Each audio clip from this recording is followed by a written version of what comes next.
As India gears up for an electoral marathon, the world witnesses the largest democratic exercise, with an estimated 970 million registered voters set to elect a new parliament. The Indian Election Commission has announced a meticulous scheduling of the elections to unfold in 7 phases, starting from April 19th until June 1st, spanning over 44 days. This monumental democratic event will mobilize a colossal force of approximately 15 million polling officials and security personnel, tasked with ensuring a fair and orderly election across more than 1 million polling stations. To facilitate accessibility, electoral guidelines require a polling station to be within 2 kilometers of every household. The stakes are high as voters turn out to allocate the 543 seats of the Lok Sabha or lower house. To form a government, a party or coalition needs to surpass the threshold of 272 seats. The electoral landscape is also marked by the inclusion of 18 million first-time voters and 197 million young citizens aged between 20 and 29 who are eligible to vote. Significant representation is ensured by reserving about a quarter of the seats for members from underprivileged communities, ensuring 84 seats for individuals from scheduled castes, known as Dalits, and 47 for scheduled tribes, or Adivasis. Despite recent legislative efforts to reserve a third of the seats for women, such measures will unfortunately not be in effect for this electoral cycle, with implementation postponed until after the 2024 elections.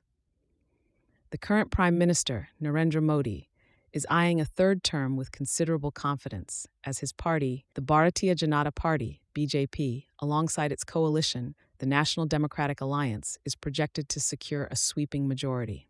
Their past performance in the 2019 elections accrued a commanding 37.36% of the votes, marking the highest share obtained by any party since 1989, and translating into 303 seats, which together with their allies amounted to a powerful majority of 353 seats. In stark contrast, the Indian National Congress, guided by Rahul Gandhi, trailed significantly behind with 52 seats, which modestly increased to 98 when including the broader United Progressive Alliance. The popularity of Modi is both extensive and divisive. Supporters praise him as a vanguard transforming India's Hindu-majority society and enriching the nation through a potent synthesis of religious identity, patriotic fervor, and developmental policies.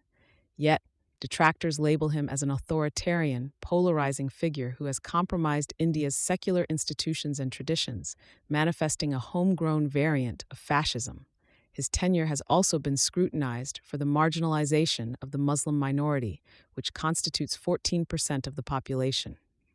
The air of controversy intensifies with incidences of religiously motivated violence, like the lynching of Muslims over cow meat trade allegations and the so-called love jihad. Critics argue that the administration's silence constitutes an implicit endorsement of such actions. A decade under Modi's political dominance has seen him invoked ubiquitously in political discourse, whether in local or national contexts, and he continues to shape India's political narrative as the elections unfold. The anticipated election results on June 4th will not only decide India's immediate future, but also reflect global democratic trends in an era of shifting political ideologies and the ongoing quest for governance that balances national identity, democracy, and pluralism.